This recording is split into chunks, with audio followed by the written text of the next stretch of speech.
Ngiyanibingelela abalandeli, ngiphinde ngibonge kakhulu ukuthi nithathe ithuba lokubuya nizobuka lamavidiyo. Lokho kuyagqugquzela kakhulu nami ukuthi ngiloke ngikhiphile amavidiyo njalo njalo. Baningi-ke nabanye othola ukuthi bayafona-ke bayabonga ngalezi mfundiso lezi zemithi. Abanye sebesebenzisile kakhulu lamakhubalo lawo ngiwakhipha la, abasebenzela kakhulu. Nawe-ke usahleli usabhalile kuphela, ngingaku-advise-a ukuthi uqale uwasebenzise amakhubalo amanye awo kulawo engisuke ngiwakhiphile, ukuze nawe izinto zakho zizokwazi ukuthi zilunge. Nginganimoshele isikhathi namhlanje nginiphathele umuthi-ke la uzonisiza kakhulu-ke. Ngabe umuntu wesifazane noma wesilisa, kunomuntu omfunayo ufuna ukuthandana naye, kodwa manje lo muntu lo uloku eya le nale, uze uyabona ukuthi hhayi ngeke nomuntu lona ngoba ngiyamdinga nje, iyiphi indlela engizoze ngenze ngayo.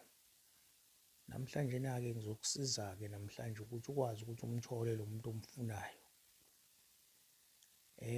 Into ozoyenza nje ukuthi uthole amanzi kagesi,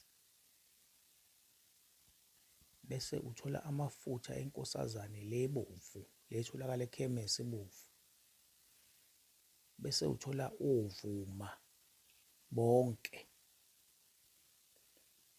bese uthola indabula-luvalo, bese uthola udumba kaSibumbu futhi bonke. Uma ngithi bonke, khona udumba kaSibumbu oyikhubalo, khona udumba kaSibumbu oyisitaputapu, kube khona udumba kaSibumbu oyimpuphu. Bese ngitholela isipantshi samahhashi, bese ngitholela umuthi obizwa ngokuthi ungoke ngibone, ngitholile amafutha omvemve, isilwane-ke leso umvemve. Wona la mafutha uzowadinga ukuthi abe maningi kakhulu kulo muthi impela, abe maningi kakhulu.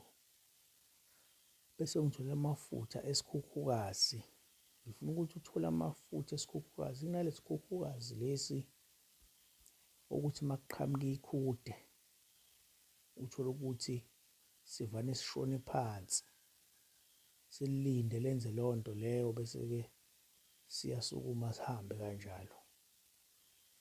La mafutha-ke esikhukhukazi uzongitholela wona wena uma ngabe wenza lo muthi owesilisa. Wena-ke uzothola lesi khukhukazi lesi. Bese kuthi-ke kulaba besifazane kuzomele ukuthi wena ufake amafutha eqhude, leli iqhude impela elithanda ukubamba ikhukhukazi kakhulu. Bese ungitholele umuthi obizwa ukuthi isoka lakaZulu, ungitholele ozeneke bonke, ngithi uyazi khona ozeneke umkhando, khona ozeneke impande. Bese ngitholela amafutha enhlwathi, bese ngitholela amafutha emvubu. Sekuzohlukana lana-ke kwemvubu. Wena owesifazane wakha lo muthi ungitholela amafutha emvubu, ey'nkunzi. Bese kuthi wena wesilisa owenza lo muthi ungitholela amafutha emvubu, insikazi. Bese ngitholela umluthe, bese ungitholela amafutha ebele lembuzi. Uyabona ibele lembuzi vele lisuke likhavwe amafutha yonke indawo. Ngifuna amafutha alelo bele lelo. Inankinga leyo mbuzi noma ngabe kade ihlatshiwe ekhaya, ayikho into embi oyenzayo, akekho konakale lutho. Ungathatha nje amafutha ebele lawo uzowasebenzisa. Bese uye ekhemesi futhi ungitholela khona into ekuthiwa u-follow me, ebizwa eyi-perfume nje ekuthiwa u-follow me.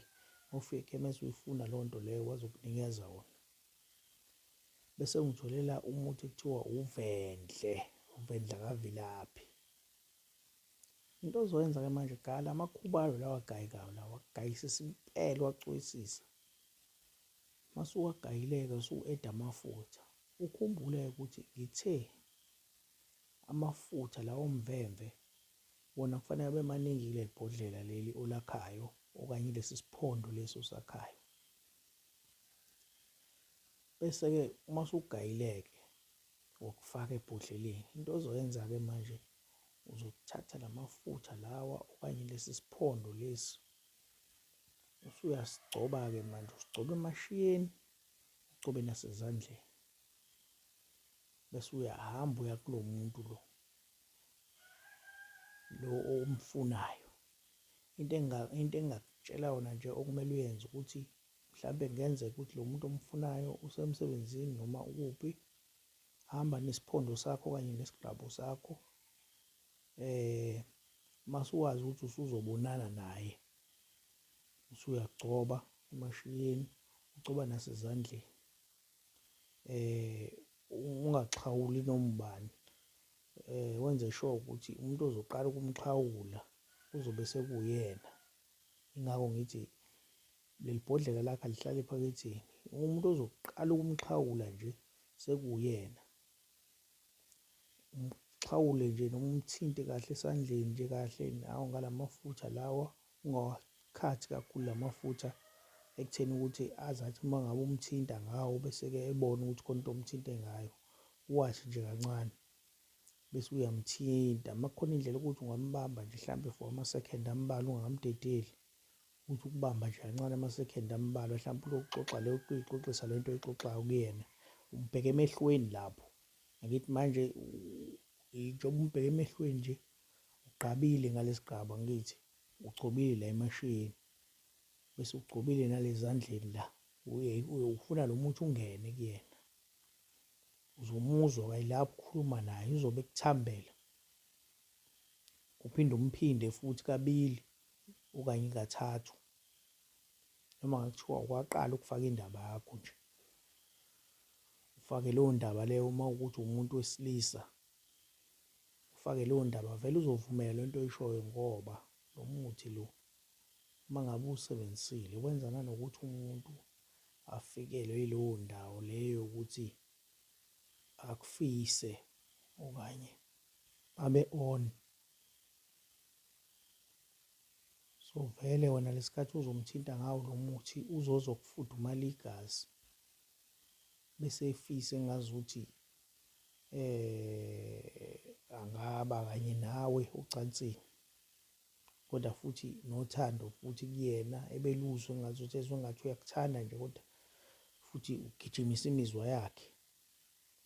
Kanjalo futhi nawe owesifazane uma uzowusebenzisa kanjalo futhi nangumuntu wesilisa, nakhona kuzoba kanjalo. Uzokufisa engathi uthi angaba nawe sembhedeni futhi ebe nothando lakho futhi ebezwela ukuthi engazuthi usenokugcwala uthando lwakho nje enhliziyweni. Uzozwa-ke lapho noma kuthiwa mhlambe la nibonana khona nibonana kancane naye, uzozwa ukuthi uzophatheka kabuhlungu kanjani uma ngabe ngakubona. Uzozwa ekhala ngawe ukuthi hayi, namhlanje ngathi angikaze ngikubone nje, ngoba uzofisa engazi ukuthi ungahlezi ula eduze kwakhe, ngoba lo muthi uma usungenile kuyena impela uyobe usumtholile. Ngiyathokoza kakhulu nje, ngithi uNkulunkulu anibusise kona konke enikufisayo kuphumelele. Nithathe le mithi nisebenzise ngendlela, kuzophela ukushima ngabe umuntu wesilisa noma wesifazane ngalo muthi. Siyathokoza kakhulu.